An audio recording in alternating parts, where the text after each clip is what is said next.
in tí Yorùbá ń pè ní Mare ìràwọ̀ Mars ní ń jẹ́ bẹ́ẹ̀ Planet Mars ni Yorùbá ń pè ní Mare. Mare náà ni Yorùbá ń pè ní ọ̀run. Yorùbá ká bá sọ pé Mars tí Yorùbá bá fún kí n kọ́kọ́ sọ fún àfáà yìí pé Yorùbá ò pe Planet Mars ní Mare rárá. Yorùbá ò pe Planet Mars ní Mare. Kí nìdí? Ìdí ni wípé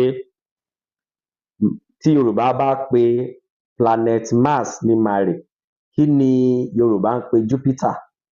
Kí ni Yorùbá ń pe Uranus? Kí ni Yorùbá ń pe Mercury? Kí ni Yorùbá ń pe àwọn pílánẹ̀tì tó kù bẹ́ẹ̀ lọ? Kí ni Yorùbá ń pe Pluto?